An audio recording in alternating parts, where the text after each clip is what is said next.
Hi. Hello. Welcome to It Bears Are Feeding. And it does. Oh, your pop culture expansion pack. Bitch. We are all topsy-turvy now. We just recorded an intro with no Tiffany audio. Hi, we're new here. Hi. Hello, YouTube.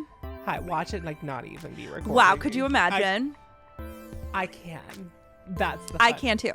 If you are listening to this via your favorite podcast app, you can also catch us on YouTube. Yes. And if you're on YouTube, hi. Hello. You can see us. This is the third part of a many-part series about Kate Bush.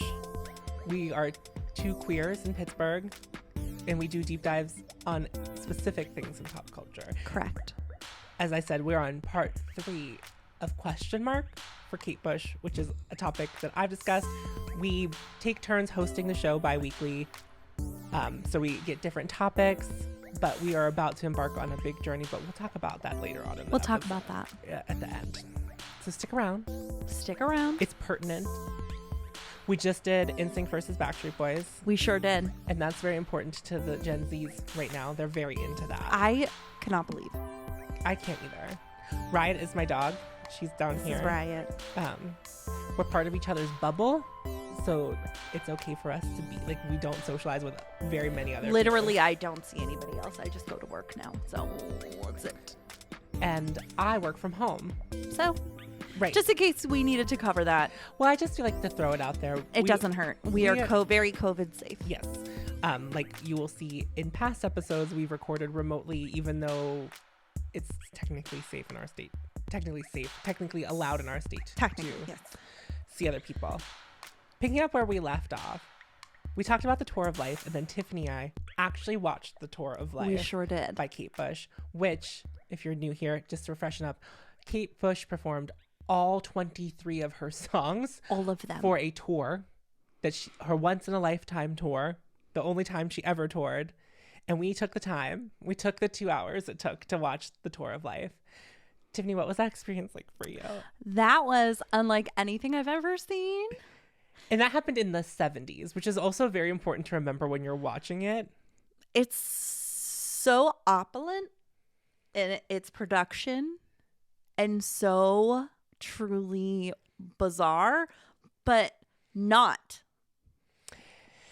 It all feels right when you're watching it, but also I'm like very familiar, obviously, because I had done a whole bit of research on an episode before you got to even like see Kate Bush in real action. So I was like kind of ready for the eccentricities, but she performs violin, in which both of her dancers come in full ass violin costumes, and Tiffany was beside herself for that whole thing because it's definitely like a rock song about violin, but about violin. Yeah. Like, and Kate is jumping and screaming, and there's a lot of movement. Kate is a movement queen. Kate is famously a movement queen. We talked a lot about movement thus far up until this point. But I can't imagine having to get to witness that live in the 70s. That's some like Lady Gaga 2010 nonsense. It really was. Yeah. It really was. The Egg. Whenever she performed in The Egg, it made me so happy. And we talked about how she performed all of the songs live but one, and how was her tone and pitch.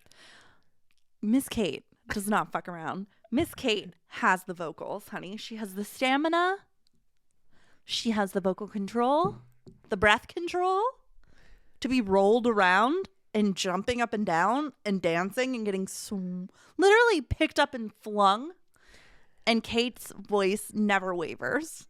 Not like it is album quality vocals being delivered. And I think the only song that she sounded tired on was the second encore, which was Wuthering Heights. It was like the only time you were like... The only time. And that song is genuinely exhausting. And she performed it live. Last. She did all the other 22 songs beforehand. It is a treat and a dream. It's on YouTube. It's worth clicking. Do the one where the person put all the songs together, because there's like a shorter one that's not it. You want to see it. And like, as we discussed, Kate's songs are kind of hit or miss. Like I think it's... Yeah, it's a little all over the place, but I think it should be viewed as a whole piece. simply because of the scope of it all. Yeah. And sort of to see it like ebb and flow all together. And admittedly, like the songs aren't very long or anything. It's not like you're sitting through many like 7-minute songs or anything. It's not that real. So worth it. I would do it again. We had Thai food. Art was here before he left for war. Assignment. Left for assignment. Those of you who have been along with us for the journey so far, this format's going to feel a little bit different because we've talked a lot about how Kate doesn't like doing press and doesn't talk a lot about her life. Is kind of reclusive at this point in her life. That's already happening. So essentially what I'm going to do is we're going to go through the recording of the next 2 albums she released. And then I'm pretty sure I'm going to be able to wrap it up with part 4. This might be a little bit shorter of an episode too, because the next album after this one is like a very big deal. And I want to give it the time it deserves. I totally understand. But then we're also going from 1985 until 2021 after that, because I think that's where I'm not going to. Saying that all together, we're going to go from 1985 to 2021. Yes. All in one episode. Time. Yes. Kate just finished the tour of life. This is her first break after the first 2 albums, which were both released like in the same year. Almost back to back, essentially. 8 months apart. So we're zooming. And then we went right into tour after we were done doing press for the second album. Kate hasn't had a lot of time. But there's now studio pressure because, of course, Kate's on the rise. People love Kate. People Why want more wouldn't they of love Kate. Kate? That's the other thing. She is the sweetest thing. Like the encore happens or whatever, and she comes out and is like throwing roses in the crowd As like though a thank you. Yes, like when performers receive bouquets because she came out with the flowers. It wasn't like the flowers were thrown to her and then she like no, she like them. came out with the flowers and like distributed them to the crowd. Mm-hmm. It was so cute. EMI wants 4 songs before Christmas. Jesus Christ. There was an agreement to write more because they were still pulling from Kate's original songbook. So, flashback, Kate wrote a bunch of songs before she got signed, like 100 or so. Like, I don't remember really what the amount was, but it was a lot of songs. And we are still pulling from young Kate's. Not that Kate is old, because she's literally like 20 when this is all happening. But we're saying like songs she wrote in childhood, right? More or less. And definitely like exploring sexuality. They're very like explorative, I would say. Definitely. Kate wanted to start writing some more new songs. Babushka is the first song that is written. The song Babushka is loosely inspired by the folk song Sauve. In the song, a young woman dresses up as a highwayman and robs her lover in order to find out whether he will hand over the gold ring that she gave him. He won't give it up, thus proving that his devotion to this woman. In Babushka, things don't turn out so great. So a woman pretends to be another woman to see if her husband will give in to temptation. She sends him scented love letters and meets up with him dressed as a younger version of herself. And he doesn't pass the test. So what's going to happen right now is I'm going to show Tiffany this music video because it needs to be seen and we're going to discuss it. So Tiffany, we are going to watch Babushka. Perfect, because I've never seen it, never heard it. I don't know anything about it. I can't wait. Your YouTube history is going to start looking like mine. She's already a Frankenstein, so It's okay. Why does she have a stand-up bass? Don't worry about it. It's part of movement. Oh, I'm sorry. It's movement, Tiffany. It is. I'm sorry. How dare I? How dare you question movement? I don't question the veil over her face, but I mean, this is a pretty simple outfit for one Kate Bush. it is. Yeah. Yeah. I'm guessing she's not going to play that, huh? Oh, no. It's a prop. I wanted to send you the transformation gif so bad. There's a gif of that.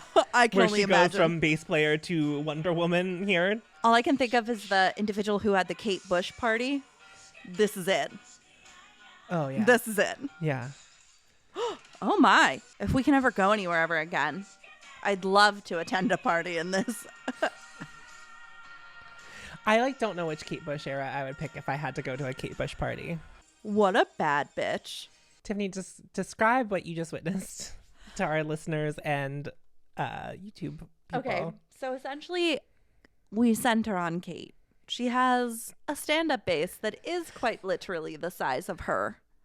Larger than her. It's like She as tall, but much larger. Much larger. Yeah. So she has on a black leotard and a black veil draped over her face, and she's doing a lot of movement around the instrument, not once playing it, but around the instrument, with the instrument, if you will.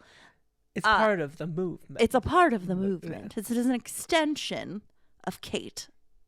So we're singing all is well. We get into the first chorus, and suddenly there's a spin and a turn, and the light is now coming from behind Miss Kate Bush, and she has been transformed into a gladiator woman. She looks like she's in like chain mail fucking bikini top, high-waisted French cut briefs, fucking blowy fabric. Her hair is down. There is a strap across that thigh. There is a weapon. She is giving you babushka fantasy. Not what I would think of famously when I hear the word babushka. Now, what do you think of? But like an older woman. So it is like a play on the Russian word babushka, but like that's actually like a reference to Russian stacking dolls. So Okay.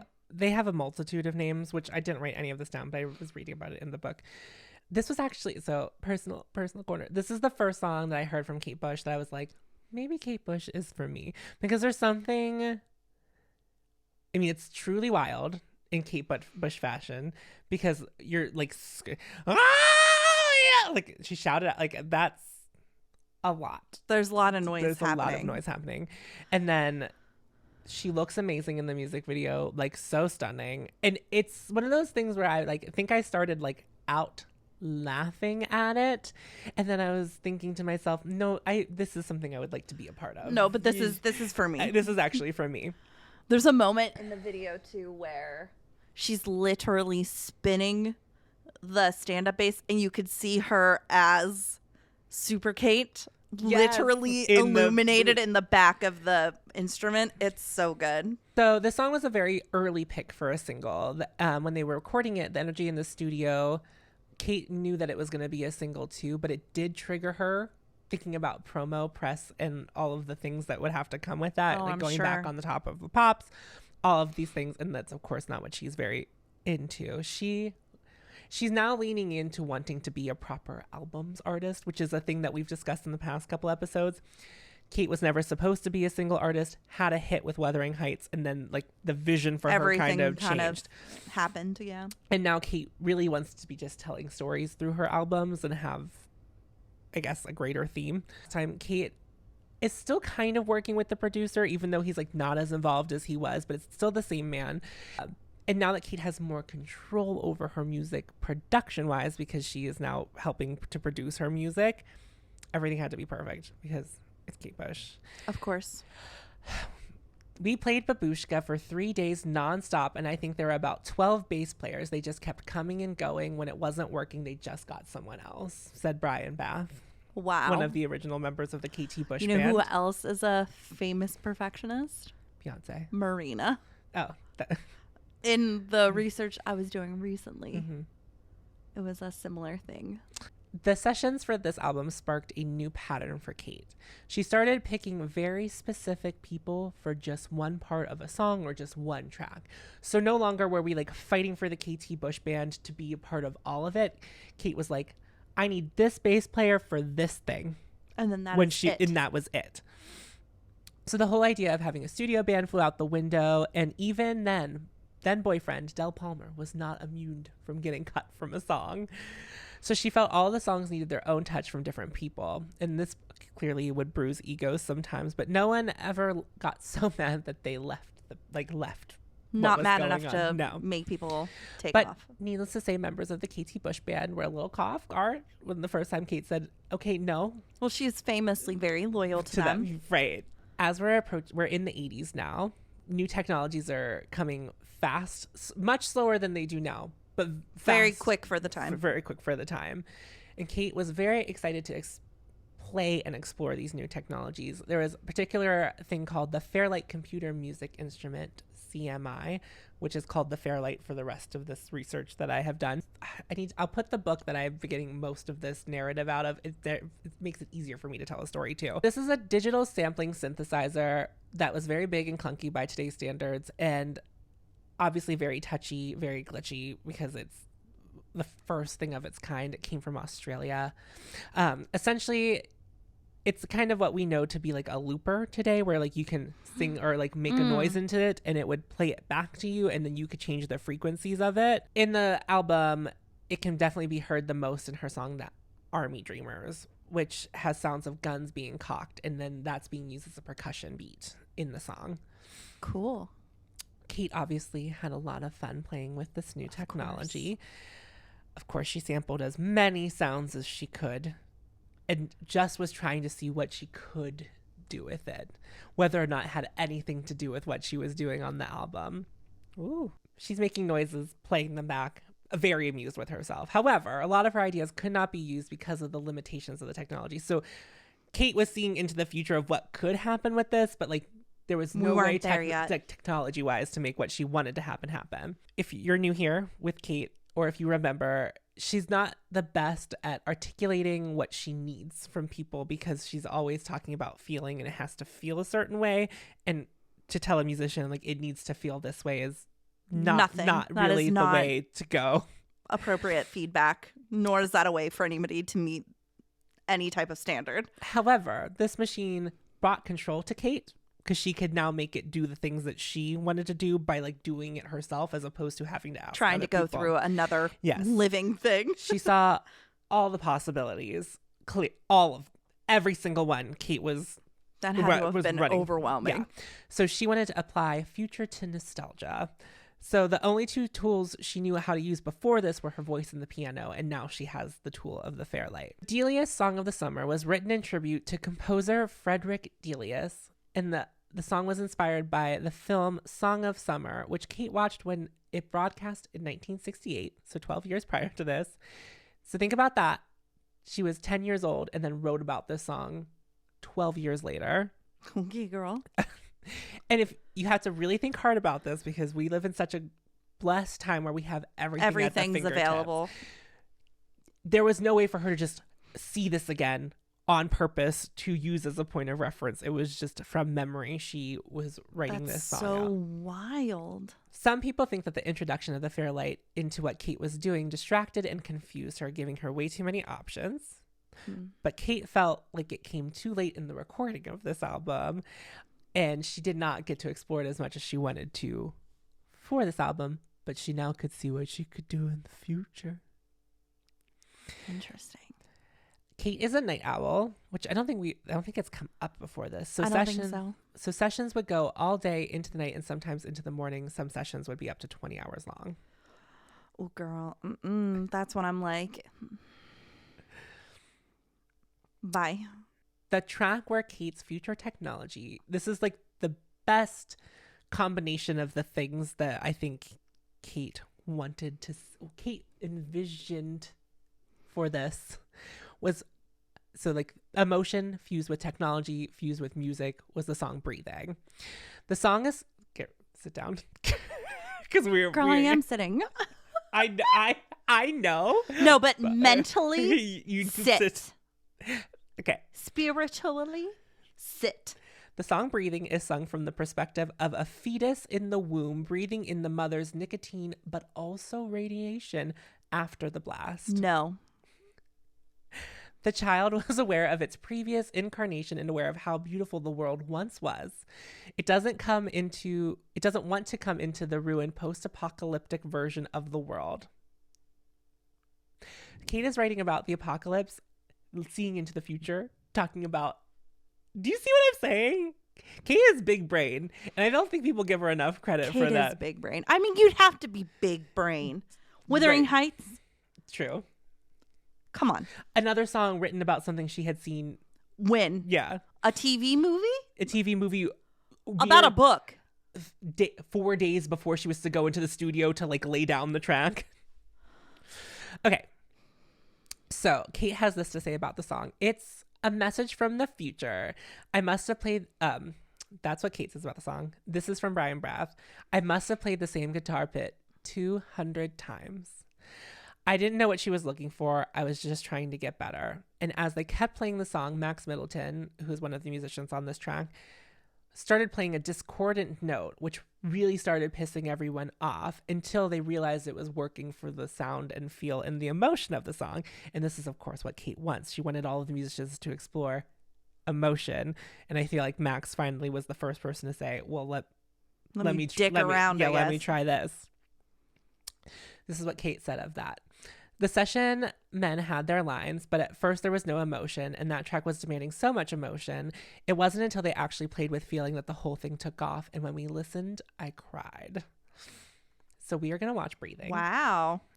This song was put onto YouTube by Kate 10 years ago, and it has 2.6 million views, which I think for someone who is... Go off, queen. I want to see a wide shot of the thing she's in. I don't think you really ever get to. There's like one point where she like falls off a limb. Oh, okay. So you kind of get a better view of it. So at our Kate Bush party, you're going to be in an inflatable globe. Covered in saran wrap. With an umbilical cord. Yes. I like the image of someone listening to our podcast, but not actually taking the time to look into the stuff we discuss. Because what I just said would sound so insane if you... I mean, even now that you're watching it, it's still insane. You know what I really appreciate? Yeah? Is the growth that you're hearing in her voice. There's many more shades to it. She's really using it. Yes. All of it. Yes. I love watching you watch Kate Bush videos. Not only... I mean, of course, I realize that what you're seeing is absolutely bananas and it's a lot to take in. But I can see there's both intrigue and disgust every time. I think this is where she falls. She's about to be born. I was assuming. I mean, I can't say I blame her. Like, of course you don't want to be born. Fair. I didn't ask for this. I didn't ask for this. This isn't what I wanted. I want to see her like pushed out of it. It's not going to happen like the way squeezy, I think you. A squeezy moment. That's what I want. Like out. Out, in, out, in.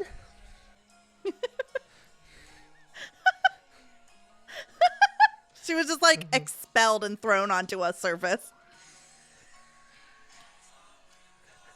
Oh. These are the post-radiation people. The special effects are so crazy. I'm fucking into that, though. Okay, let's go ahead and recap what you just witnessed. Essentially, Kate is suspended within many clear, shiny plastic surfaces as though suspended in a womb. So think like Bubble Boy, but then also more. But like more layers. And you can see her clearly. And you can clearly see that she is attached inside. You cannot see her body as much as the focus is on shoulders up. Yeah, and you can see that there's like an umbilical cord attached to her. Correct. And like you can kind of see her arms flailing at one point, very undulating movement. The hands are actually wrapped too. You can't even see her fingers. Essentially, she's singing, and then in the breakdown, she's rocking back and forth. And there's a lot of like rolling movement happening. And you're not really seeing anything but Kate in this apparatus with lights happening. And then eventually she like rolls a final time and then like almost falls essentially onto like another surface. And then the scene shifts into like you see people in a field in the distance and everything is like and they are blue. They're blue. Yeah, I was gonna say like the colors have all been manipulated. So like nothing is the correct color. It's like clearly the post-apocalyptic fantasy, and the the refrain being breathing, but Kate's like sort of screaming it and singing it at that point. And there's like the explosion, and then they're in the water. Yeah, and it ends with a nuclear bomb explosion. Yes. Footage. Or atomic. I don't really know, but it's some kind of bomb. And what would you say? So like Tiffany has been only listening to the music as we've gotten to certain genres. So what would you say about the sonic shift that you heard? This is definitely more subdued for Kate. I think that the level of drama is still there, but it's tempered. It's not so overt in your face where we're screaming about violins and like etc. There's like much more nuance happening, and everything feels much slower. And I had said while we were watching it, like, Kate is definitely showing some range. I feel like the music is starting to stretch too. Not that everything sounded the same on the Kick Inside or In anything, Lionheart.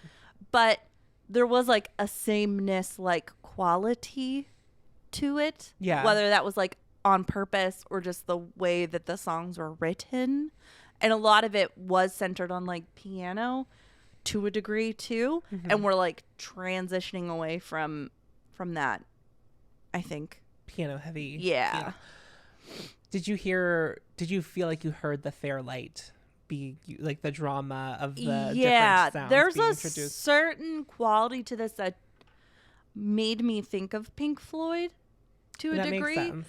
Especially when everything had slowed down and it was like just her voice and then like the music and the noise in the background.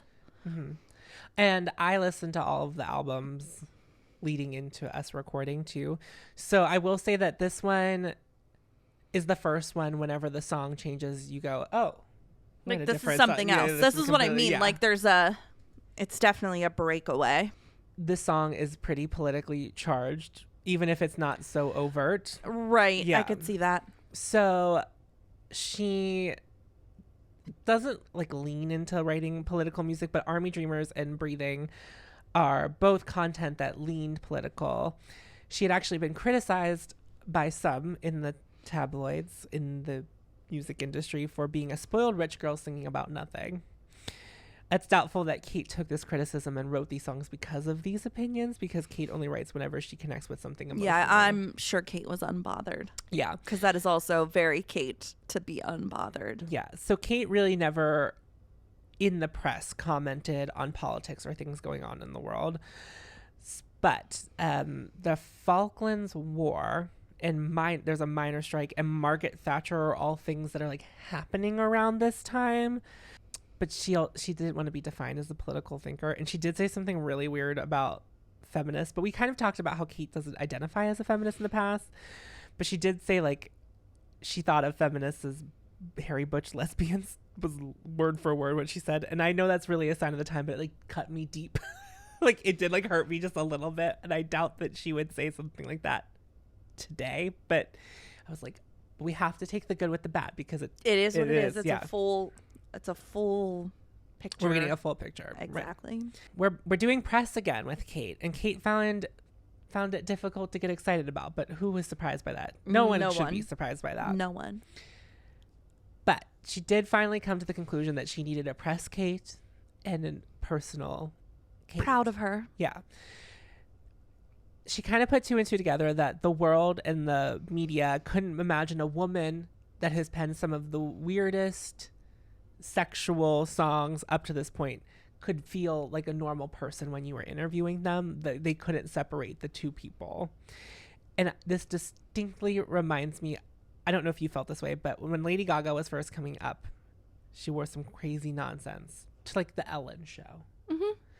And so like an orbit would be spinning around her head, and Ellen would ask like a normal question, and Lady Gaga would answer it also normal. But it was just a very weird dichotomy of like the things that Lady Gaga is, but then also isn't. You can see them all happening in one fell swoop, because Lady Gaga is a very smart, seemingly down-to-earth person outside of her persona. We can do that for Lady Gaga, but we could not do that for Kate in the 80s. Of course not. We can just barely do it for Gaga Barely. now. Her overt sexuality came up again and again in interviews. Of course it did. Because, of course, the Babushka video, she was dressed pretty sexy. I mean, it never feels like... I'm not a straight person, so Kate isn't going to do it for me as it would maybe for someone who is interested in women. Didn't take it. I mean, she looked hot, obviously. Right, but it was a power move more than a... Yeah, it didn't feel that was the purpose. Mm-hmm. But again, I am someone who does not have like the male gaze, I guess. So I don't see things through that lens. I don't assume everything is supposed to, make me hard or wet necessarily. The overall theme of this album, which is called Never Forever, is Kate trying to subvert gender roles. The wedding list... We love that. The wedding list turns the bride into a deadly killer. Babushka, where Kate sides with an unfaithful husband. A song, Rantan Waltz, which is a B-side of Babushka, told a story of a young husband left at home holding a baby while the wife is out drinking and socializing, saying he says she'll only return when she picks on a dick that's too big for her pride. Okay, sis. Damn. Finally, The Infant Kiss is a song examining the sexual feelings of an adult toward a child, but in this instance, it's a woman who is attracted to a young boy as opposed to an older man attracted to a young woman. The song is inspired by a movie called The Innocent. In the movie, there is a scene where the main character believes her dead lover is trying to possess children that she is looking after. It is very uncomfy. I'm not gonna listen to that one. It's not for me. It's not. I had to I've heard the song before, but I went back and listened. I was like, what? You know how also admittedly, and I've admitted this many times, I'm very much a melody first person, so I'm not even listening to lyrics until they hit me later. So it probably would have taken me a very I would agree with that. I don't necessarily. And Kate, very talented. Love her vocals. I sometimes have no fucking clue what she's saying. You were looking up the lyrics to every song. I had to, because and I have this issue often. I've found that everything sort of will blend together, and my ears can't pick it apart very easily. My brain does not work good. My brain don't work good. It don't work good. So, but The Infant Kiss can miss me or whatever, because that's not. No. I mean, I wouldn't have known what it was about until I read this. So. Same. Yeah. But now that I know. No. The recording sessions ended in June, and the album was to be released on September 8th to avoid competing with Paul McCartney's McCartney 2 and the Rolling Stones' Emotional Rescue. Oh, Jesus Christ. To promote the record, Kate went to record stores around the UK to make appearances, interacting with fans face to face. Wow. Could you imagine? No. Just going to a record store and then just... I bet she was lovely. She apparently at the one store, she kissed every single fan that came up to her. Could you imagine? Not now. Not now, but I also... I think I have trouble realizing that, even though Kate is a recluse, she, also understands. She's affectionate. Yes. And again, being so loyal and appreciative of what she has, of course, she's showing so much affection to the people that come out to support her. Right. She did some promo performances as well, and she appeared on Paul Gambasini's, I don't know if I'm pronouncing that right. It was a BBC Radio 1 show where over the course of 2 nights, she played some of her favorite music. Musicians included Frank Zappa, Steely Dan, and other non-pop musicians, and people were a little bit confused by her choices because she's like, this is just what I listen to. It's not exactly similar to what I'm producing, right? Well, I mean, if anything, that would make sense to me, but what do I know? I feel like it'd be really hard to make music that sounds like music you want to listen to. Exactly. Yeah. Why would you do that? Not that you don't want to listen to it, but there's a different... Yeah, I get it. Never Forever went straight to number 1. This made Kate the first female solo artist to ever have a number 1 album on the UK charts. What a thrill. It got mixed reviews in publications, and she released Breathing as the lead single, which peaked at number 16, followed by Babushka, which peaked at number 5. Never Forever was actually a title of a track that never got made. It was something that they played around with for Lionheart and then didn't get a rework for Never Forever. And so the album just got the title Never Forever. And this song, I tried to find demos of it. And I've told listeners before, there's a very good Kate Bush archive. Like I read about these things and I was surprised that I could find them. I literally found a video of Kate Bush on a cooking show talking about being a vegetarian, like vegetarian dishes she likes to eat with a person. And that's all the thing was about. It was not about her music at all. Like I was able to find that. So I thought it was very interesting that I couldn't find whatever had been recorded of this because again, you can almost find anything you want on the internet. God because bless. The archivists or the fans are real. The cover art is a colored pencil drawing by Nick Price, which features Kate's hands folded behind her head and has a stream of creatures, some good and some evil, pouring out from under her skirt. I've never seen it. I'll show you that. Okay. Kate is so stunning. Also, just as a quick sidebar, the beat she had on in the breathing video. Also, honey, the blue eyeshadow with the red lip. I saw you. I saw them. Oh my God. That's really cool. It is really cool. It's definitely art. It's much better than the Kick Inside, which is like the worst album Famously artwork. So awful looking. I really wish they would have used the photo that caused a controversy, but I would agree with you there. Never Forever was not a fully fleshed out concept when it was released, but it was a stepping stone for Kate to completely control her music. John Kelly, which has been the producer for the last 3 albums or part of them in some capacity, Kate fires him. Goodbye. But he did say it was the loveliest firing he'd ever had. Well, there you go. Since we know that Kate doesn't tour again, we're going to move right into The Dreaming, which is the next album. This is the first time Kate really has had a second to breathe since the first album came out because it was go, go, go. She went directly from Tour of Life into recording Never Forever, and she had hit a writer's block. However, she was reinvigorated after seeing Stevie Wonder perform at Wembley Arena, where he played for more than 3 hours. After that performance, she came home and wrote Sat in Your Lap. So she bought a new house and created a recording space where she could explore the new sound she had been chasing in Never Forever. This will be the first album where Kate will not be borrowing from her childhood catalog. So it's all new. That's exciting. It is. Kate wanted to focus on rhythm and texture on this album, and unlike her previous work, Kate started with a beat and worked backward. Interesting. Hoping to avoid convention in her writing and production. So we're like leaning more toward Violin, which was a great rock song, but too typical, and she was looking for something grittier. And our friend The Fairlight comes back. Of course. She wanted to use it as many songs as she could on this album, and she ends up buying her own of these machines. She had been like borrowed, like it must have been. So technology wasn't the only thing influencing Kate. Technology wasn't only influencing Kate.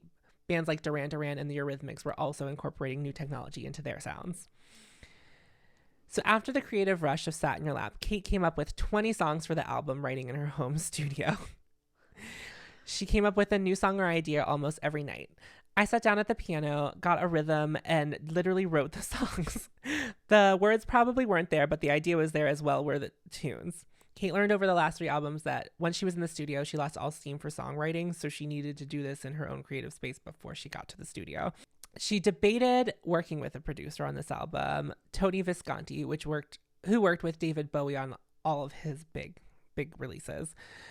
She called him up and they had lunch, and he made her an astrological chart, and she brought him back to her house and played 2 songs, Dancing Around. He said it was like one of the weirdest, like loveliest, but also strangest experience in his life. They had 2 more phone calls, and then on the 3rd phone call, Kate called him to announce that she would be producing the album herself, but if there was anyone who could produce this album, it could have been him. If I was going to hire anybody, it would be you, but it's not going to be because it's going to be me. But thank you for playing. So we're going to listen to Sat in Your Lap now. Sat in Your Lap is literally about having knowledge and ability, but not being able to use it, which is literally like she was coming out of a writer's block, and this was the first thing that she produced. And I'm so excited to hear this. What an interesting arc to get us here. also. What do you mean? Just massive writer's block. Right. Just completely stopped. And then when the stopper is popped off, it pops off. Honey, 20 songs? Woo! Okay, I'm going to play you Sat in Your Lap. I will tell you there's some costuming in here that's unsettling, but it's not meant to be what it ends up appearing to be. Because they are dunce caps, but they are dressed in white wearing dunce caps. Oh, I understand. Yeah. The movement. Oh, yeah, that's a choice. Are they on roller skates? Yes. Of course they are. Oh, the lasers. Her lips. They're amazing. That's all I have to say. That lip is a killer. I just love that her chorus is, I must admit when I feel I'm king. The movement. It's very prevalent in this. It's the fastest she's ever moved. Definitely. Yeah. I'm still mad that she didn't get to work with the Muppets for a tour.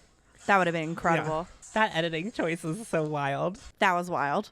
So go ahead and explain to our listeners what you just told me. Okay. I love this segment. I love, like, it gives me a little break to hear you just, like, discuss what you saw. So Kate is sitting, she's seemingly in a big empty space. There's a brown floor, black background. And it's Kate in a very fitted satin, like, tank top with a tulle skirt. And her head is whipping to the left and to the right. And her hands are, like, moving in time.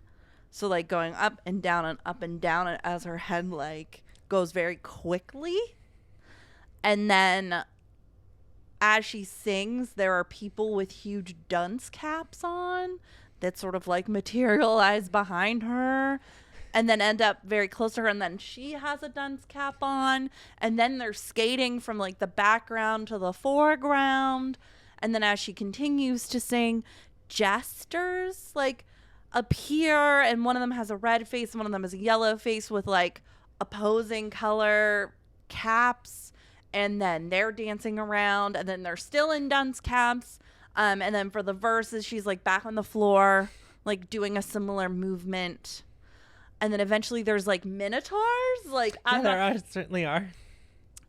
And everybody is sort of, like, moving in motion, and then at one point a sequence is introduced where it's just Kate's eye and she's blinking, and different images that you've already seen of these other things. Like, first it's, like, the dunce cap people, and then it's the jesters, and then it's, like, her, and every time she blinks the image changes, and eventually they're all together almost in, like, a party sequence. May I not forget the lasers? Like, they're moving towards the lasers, yeah. And then there's, like, intense close-ups of just Kate's face, which is when I was remarking about her lips, because she is very beautiful. And then eventually the ending is just a frenzy of everything you've seen so far existing in the same space with an arch in the background, and it's almost like an aerial shot, and they're all dancing. And then there's this weird, like, jump cut, almost like a stuttering, as we crescendo to the end with Kate, like, sort of in the front and center of the chaos. What did you say about the song? I enjoyed this so much. This is, like, what I was hoping for. It feels very Frank Zappa, so it's interesting that it came up earlier. Not that I'm, like, so familiar with Frank Zappa, but just, like, the eccentricities of it all. I am such a fan of her not singing constantly in the head voice and the upper register, whereas she has a very high-pitched speaking voice, so I assume that's just, like, her comfortable space. That's probably not even, like, her high register to her. But for me, as a listener, it is so much more dynamic and interesting to hear the range. And not only that, but her lower register is, like, so sultry and, like, rich. Just, like, I definitely get, like, the texture aspect of it, because then she would, like, return to sort of yelling, like a yell, scream, sing situation. And I the dynamics of it all, like the soft, the quiet, the louder, the loudest, all of it like kind of coming together while it was chaotic, was just so appeasing. And then on top of that, the lyrics were really interesting as well. It's funny that you mention having a sound. So I guess at the time it was debated whether or not Kate Bush was befriending Peter Gabriel naturally or had some ulterior motive befriending him, because he was very progressive with the kind of music he was creating. They ended up the first time they worked together was because Bill Duffield had passed away, and he came for the tribute concert that Kate had did, and they performed a bunch of songs together. She was just a big fan of his work and sound. I didn't read too much into that. There was a couple pages about this particular drama, and I like truly couldn't get. I don't know, have you ever read something and you're just like, I cannot gather what the point of this was? It just seemed like words were happening to me. She really loved the drums of what Peter Gabriel had been working on, and the drummers that he had been working with were Jerry Marotta and Phil Collins. That makes a lot of sense. There was also Hugh Padgham. I really don't know how to say his name, so I apologize. Who is credited for a specific drum sound, which was very detailed in this one paragraph, which I'm not going to get into because I don't know that that's going to help you, because it didn't help me. Perfect. But Thanks. the author of the book said that the most prominent way to hear what Hugh had done is in Phil Collins' In the Air Tonight. So the drumming that's happening in that is very similar. Because there's like a dun dun dun dun going on in the background. So that sound, and then In the Air Tonight is like dun, dun, dun, dun, dun, dun, like a lot of crisp. Mm-hmm. So that sound was originated by this. In the Air Tonight is so good. It is very good. There's a YouTubers, I don't know what their names are, but it's after Kate hears this amazing drumming work, Kate needs to work with Hugh. That makes total sense. Most of the album's backing tracks had already been recorded. David Gilmour had added some backing vocals, family friend, cool. old friend, and she used her regular guitar players. However, only 3 of the 10 songs on the album will even feature guitar. That's exciting. So this will be the first time that we hear someone who worked with Kate not enjoying their time working with Kate. So Hugh had said, I couldn't bear it after a bit, actually. She didn't really have any idea of the sonics and didn't understand why if you put 150 layers of things all together, you couldn't hear all of them. The whole thing with Gabriel is that everything he had much more space around it. She would take 100 things and want them all to work together, and it didn't. She really didn't want to listen. As far as I was concerned, when we were doing those sessions, it sounded shit. It pissed me off, actually. Kate said that their time together was positive and productive. She had nothing negative to say about him. I don't know if this came up at the time or if this is just something that whenever this person was doing research had found out later. When they finished the mix of Sat in Your Lap, she released it almost immediately as a single to preview her new sound, and it reached number 11. It's pretty good. Hugh had only helped with 2 other songs, Leave It Open and Get Out of My House, but he was too busy to continue and was essentially working with her in his spare time and clearly not really enjoying it either. He was happy to hand over the project to someone else as he went on to focus with projects of the Police, Phil Collins, and Genesis.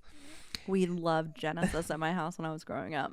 His assistant engineer, Nick Launay, took over. Kate and Nick clicked almost immediately, personally and creatively. He said, I came from a punk rock thing, to me, she was punk rock. She was doing stuff that was going against the grain. I cannot emphasize enough that every time I read how old she is, it is crazy to me. So Kate's only 22 and Launay's only 20. It was Nick, Kate's musician. Okay, so on this album, it's Nick, Kate, and Kate's musicians. So it's just this small group of people. They were making a record that had no rules and they could try everything. Nick said that it worked for him because he really didn't know what he was doing.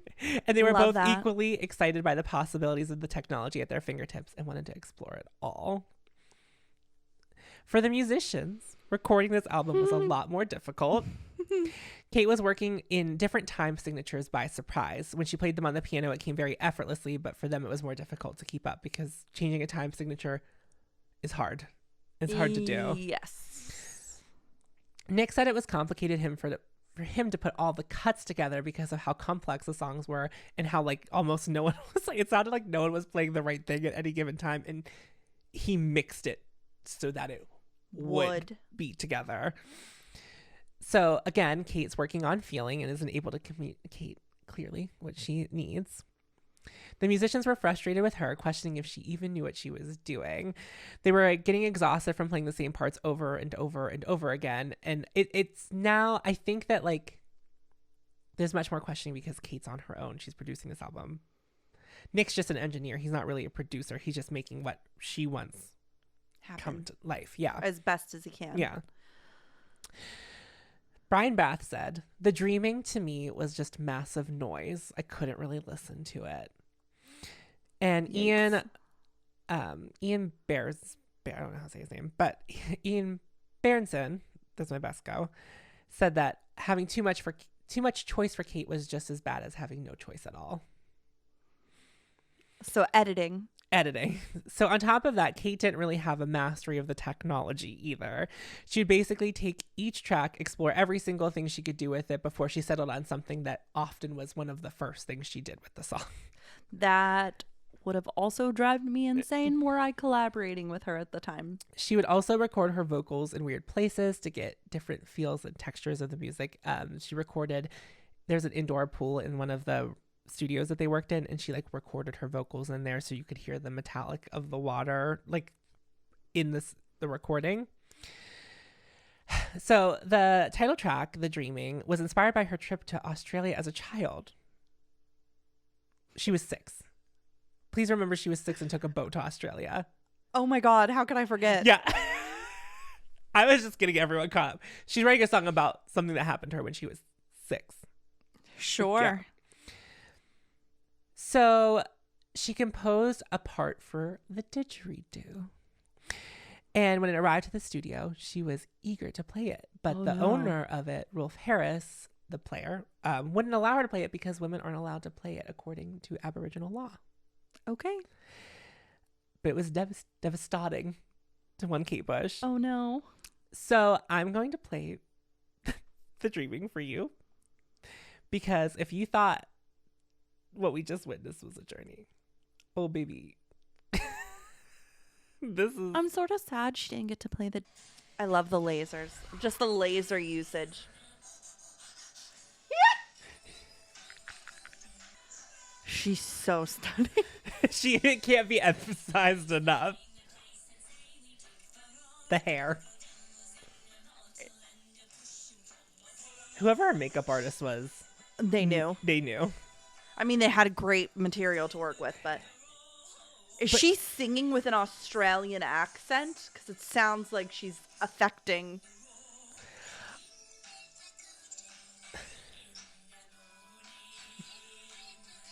I would say that we're moving into dancing territory on this. We're getting into dancing. Yeah. There was definitely some synchronized dancing happening.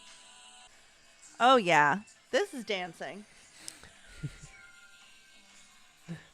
You're right, the laser. I didn't really clock that whenever I had watched this. There's piece. so many lasers. So many lasers. Is that very sensual to you? Yes. Okay. It looks like she's stroking. I mean, they're dancing. They are dancing. This is out of movement into, like, choreographed.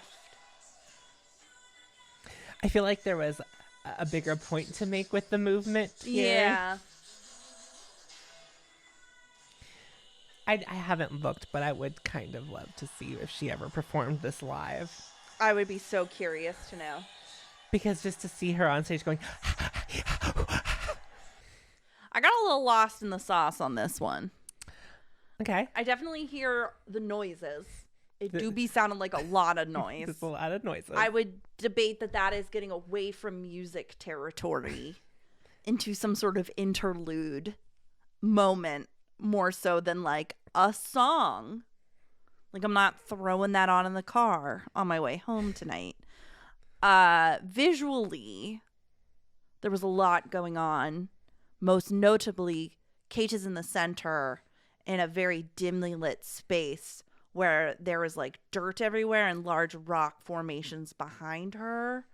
And there's a laser There's like So many lasers. so many lasers, but there's like a background that is dark, but with a laser cutting across it. And then men, emerge from the rock formations. And I believe there's like 3 of them.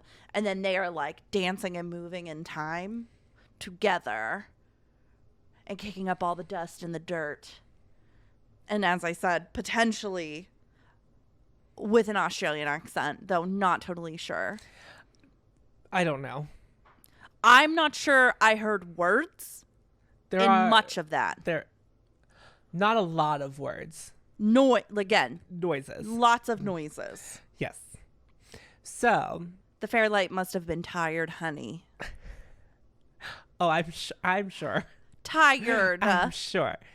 So, because of how long it was taking to get this album together, Kate ended up working with another engineer for 2 songs because of scheduling issues with Nick, and had to work, like, she had to record this album in like multiple studios too because of how long it was taking. And she was recording most of it in a Virgin record studio as opposed to an EMI studio. So I don't really know how that really works, but that was just something that I read. And of course, Kate continues to do untraditional recording stuff, even so much as going to Dublin, like flying to Dublin one day to record members of an Irish band, and then flew, like, of an Irish band, like a singing group, and then flew right back to London. I wonder if she's paying for all this, or if the label is just like, do whatever you want. Like, I don't care. It's definitely her paying for it, because that does like get brought up. So Kate admittedly got a little lost since everything was dependent on her this time. She had to call the shots. She had to call the shots, so she had to keep going. And she didn't want this to be an exercise of style over substance. She did or did not? She did not want it to be style over substance. So the final sessions were engineered by the hands of Paul Hardiman, who worked with groups such as Yes and Fleetwood Mac. Okay. And the punk band Wire. This is what he said. I understood that the long haul. As Kate was a snail-paced perfectionist, you knew you were in it for the long run, which was okay. Which it seems like a nice change of pace based on the first engineer that she worked with. So Kate wanted to change the way her voice sounded. So she felt like the high pitch she had used on her previous work took away from the seriousness of her lyrical intent.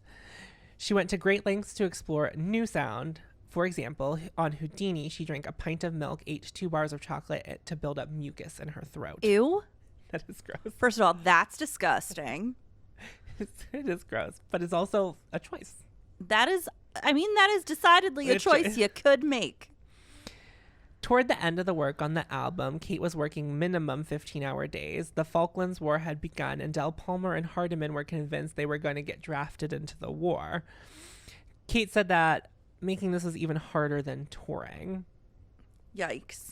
The dreaming was complete. when you're in charge and you're also the person producing the art. And then also, yes, like she's that's doing too all much. She been flickering. What a fun time. We just Baby, wasn't it enough? That was Fully Charged. Watch that one go out. We've been busy. We've been recording for a while almost done. now. We're almost good. Okay. The Dreaming was completed on May 21st, 1982, and was released on September 13th.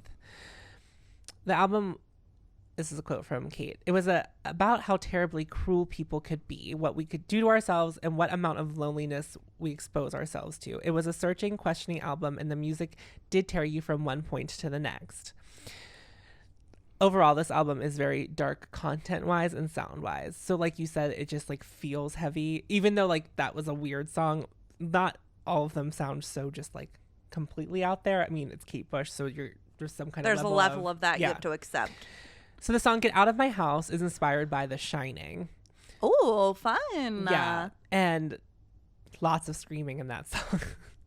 Houdini is about a story of his wife Bess trying to contact him in the afterlife. Other things she touches on are terrorism, and it's just such a departure from anything Kate had put out up until this point. It was critically received okay, but it felt like all the ideas she had were put into it and not much editing was happening.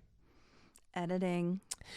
EMI wasn't really happy with the album. It had no single that would do well commercially, even though they did Sat in a Lap, but it had been released a year prior to the album actually coming out. So it wasn't really A single associated with it. I didn't know this was a thing that could happen.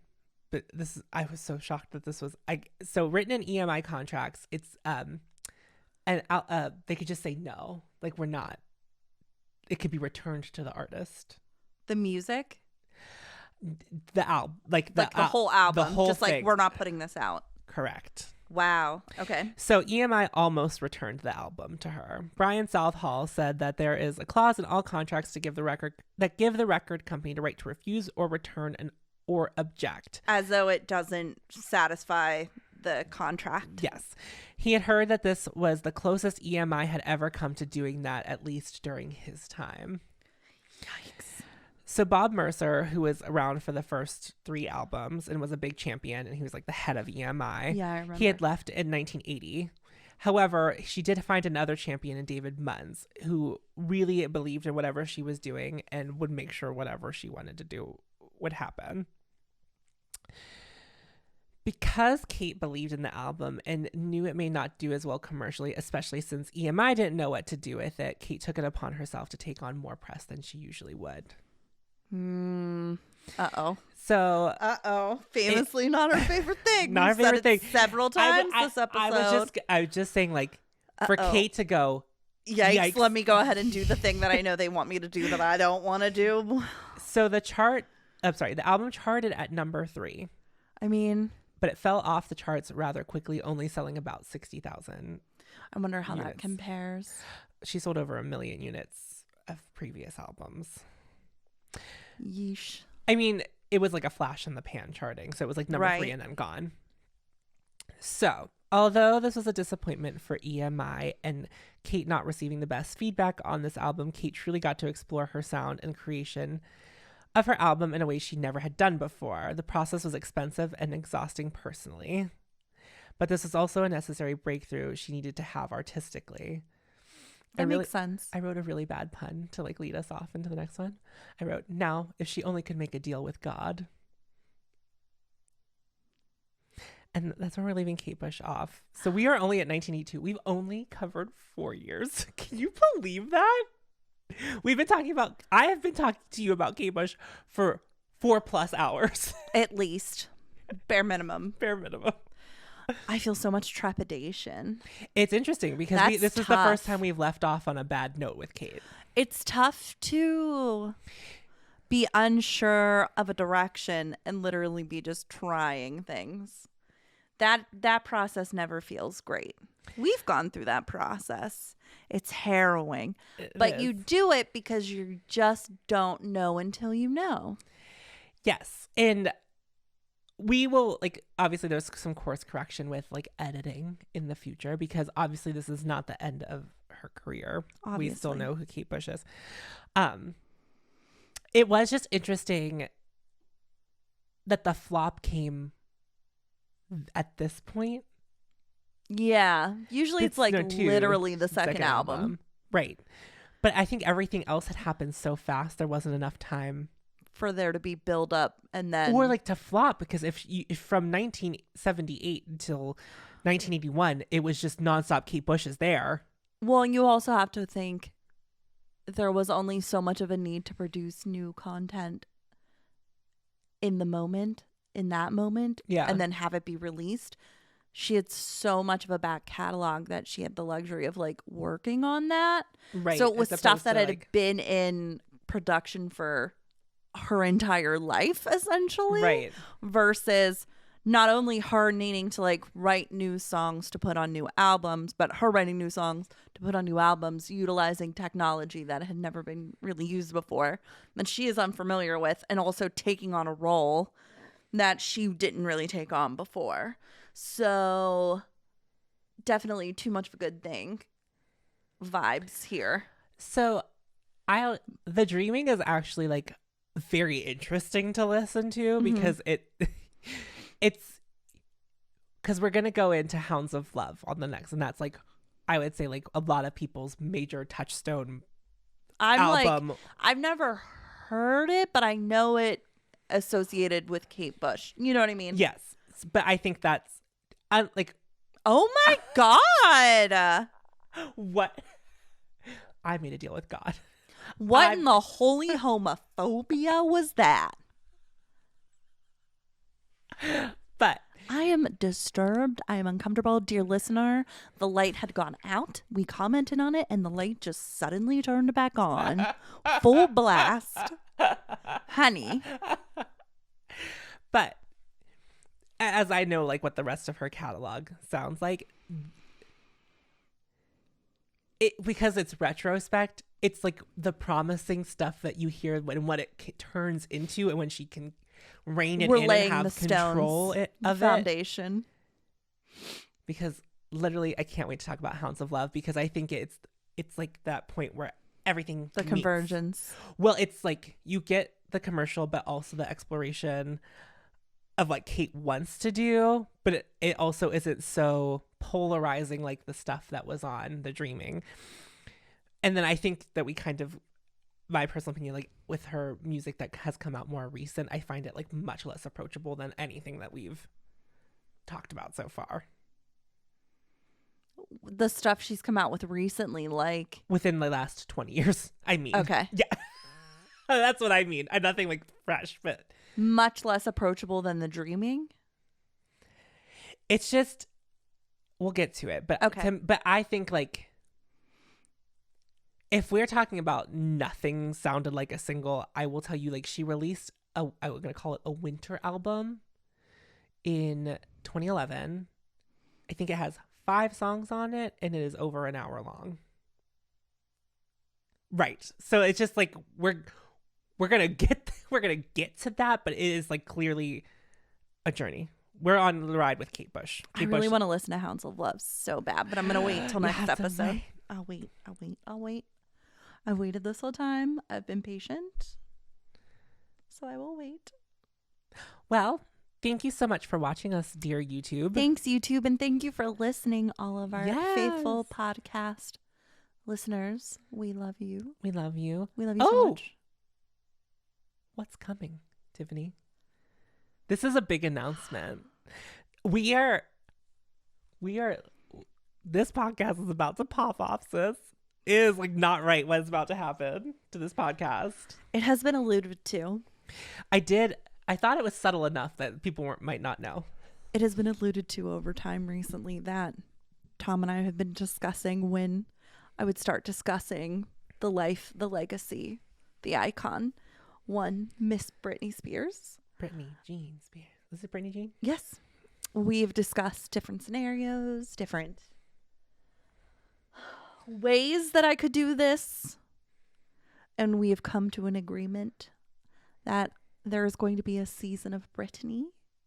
What that means is I'm going to give it to you all in like a series of episodes. It's going to be all Britney.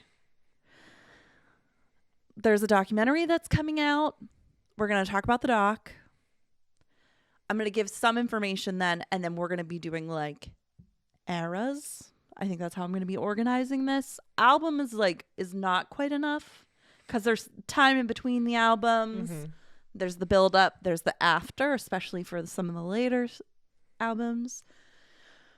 Ideally, we're going to get into where Britney is now, which is, I'm sure, what the documentary is going to talk a lot about. So, like, we're going to talk about the doc. We're going to talk about things that are happening in the doc and give, like, some context for those things. But I think the deeper dives, obviously, will be within the series. Yes. So we are recapping the show. What is it called? It's on FX. They're doing it's going to be debuted on Hulu, but it is an FX property.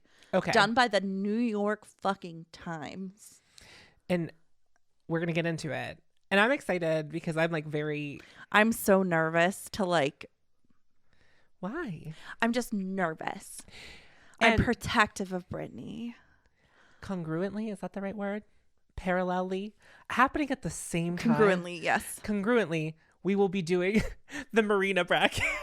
We are starting the Marina bracket, meaning we are evaluating every song in Marina's catalog and pitting them against another song and selecting a victor. There will be fighting. And then there's moving no way through. we get through this whole thing without fighting at and some then point. moving through, you know, the Bracket by victors into the next bracket and so on and so forth. Mm-hmm. It's going to be a journey, but the Marina episodes are going to be a lot faster, so we're not going to like be sitting on that for too long. But there's also going to be a Marina series in the pipeline, but that will be a joint. That's going to be a joint venture. Yes. Brittany is going to be... Don't you worry, I have offered any help I could give to Tiffany. Tom did, and I appreciate that. But I think this might be just I might have to walk this. I might have to walk this alone. I walk a lonely road. YouTube doesn't know. If anybody know. watches this on YouTube, like, Brittany has been a journey for me since 2018. I've loved her my whole entire life, but you don't know me. But the podcast listeners know that famously in my life, what is canon is that at one point I denied myself pleasures and joy because I was more fixated on what I should be doing, what was right to be into, what was most appropriate. So while I harbored a lot of affection and love for Brittany and would literally listen to all of her releases, I didn't indulge in standum culture until the dam broke open again in 2018. And it was sort of like an awakening. Because I was like, I love Britney Spears. Why don't I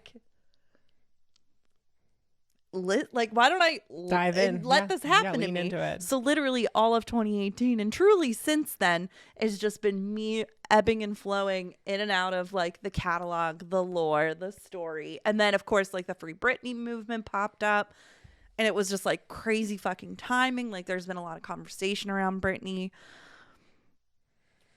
which is, you know, overwhelming in and of itself. But I'm ready to talk about it because I think I've always loved Britney in concept, her career, her iconic moments. But I think on a personal level, I have like related to Britney in some ways as someone who's like dealt with a lot of mental health things and growing up as somebody who was made to feel like I had to be doing things that were correct all the time. Britney is definitely someone who was put into that position, and this is what happens when the pressure applied is far too much. So like I've always felt like very connected to her in that way.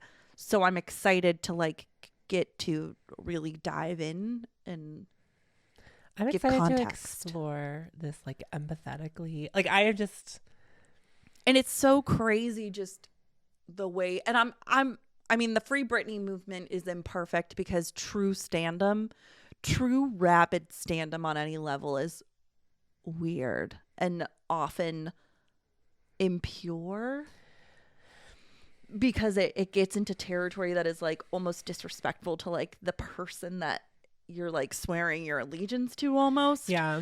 And I mean, while the Free Britney movement has done a lot of positive things, there have definitely been negative things from it too. But it's what I do appreciate about it is it's begged a bigger conversation around Britney herself as like an artist, Yeah. and her impact. But it'll be really interesting to go back and talk about just how much we built Britney up to then, and as we've seen it and talked about it time and time again, built her up simply to tear her back down again, not just once, but like multiple times.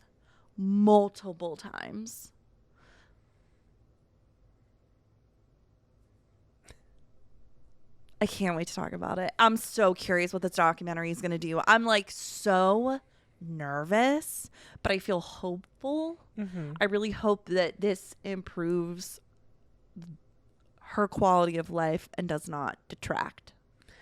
Yeah. You know what I mean? Like, I hope it doesn't make things harder for her because it is so unclear What yeah. is within her scope of control. Yeah, and I think like when we've talked about like stand-up before, like I like call myself a Marina stan, but I very much respect that her life is her life, so I don't feel like I need to know every aspect of it. Do you know what I mean? We are the kind of people.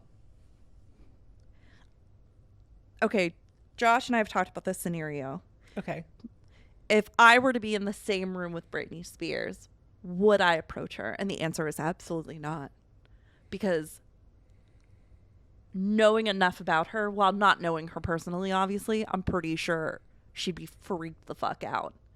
And like, what do you say to somebody in that scenario? I'm like the kind of person too where I'm like apologizing for buying the meet and greet, because I'm like, thank you so much for entertaining me. Wow, the opportunity right now. I would never bother Britney, ever.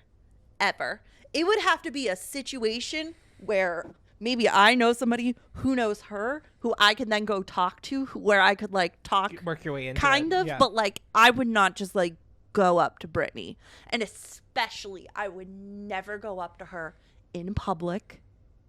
You know what I mean? On her free time. I would never do that to her because she is not the one. And like there's a different level of respect and also understanding, like, you are a whole person, not just the product that I consume that I love so much. You are a whole person. And I feel like under certain circumstances, were you and I to like run into Marina, I don't know that we would like necessarily approach, because like it doesn't always make sense. And when you really care about someone, even if you don't know them, you put their safety and comfort first, because that's what you do for people you love. I mean, I would definitely feel the vibe, but I would very much, if I felt like the time was hot and right, it would have to feel right though. And that's the thing that I feel that there's a level of boundaries that is that a lot of stands lack. Seemingly, like larger standum in theory seems to lack good boundaries. Yeah, I wouldn't like be running. I wouldn't beeline it for her. I think it'd be like a quiet walk up. I'd be like, "Excuse me, Marina. I'm like literally obsessed with you, and this is crazy that we were in the same place at the same time." I feel tears. Like I would like probably just start like crying. That was the other thing I told Josh. I was like, I would fully probably start crying. I would try not to cry in full view of Britney, but I would definitely be crying at some point. Now, if I ran into... I have famously cried at like almost every Marina concert I went to. So. Now, if I ran into Mariah Carey... She would love to be fawned over. Yeah, exactly. Like I would be like, Queen of Christmas! Queen of Christmas! You know what I mean? Like, and she would have some witty remark, unless if it's definitely not the moment, Yeah. which I would also be aware, because I don't think I'd be able to get to Mariah Carey if she was not in the mood to entertain. But yeah, also Mariah Carey thinks it's 3 hours ago at any given time. Truly. But yeah. Okay, now that we had our little diatribe there, I'm excited for Britney, Marina. We have a lot of things coming, and it's very exciting. And I'm excited to wrap up Kate, not because I want to leave Kate, but I think it's time to let Kate go. We gotta, you know. And we clearly have a lot of other things we need to be focusing on in the meantime. Well, thank you for watching. Thank you so much for watching. Thank you so much for listening. If you haven't checked out Recollect yet, please do so. There is a free feed. Ooh, that has to happen this week too. Please subscribe to the free feed. Try before you buy. And if you like what you hear, feel free to subscribe to our Patreon. It's $3 a month. You get weekly episodes of Recollect, where we revisit the top of the charts all over, wherever we please, to decide whether the songs we hear are bops or stops. So, and the bracket is about to begin. The bracket is about to begin. It's not, if you're not part of it, if you don't know the bracket, this is not even the Marina bracket. This is a different bracket. There's a lot of competitive brackets happening. Tiffany and I are going to be having words. I'm so excited. Love you too. Love you too. Bye. Bye.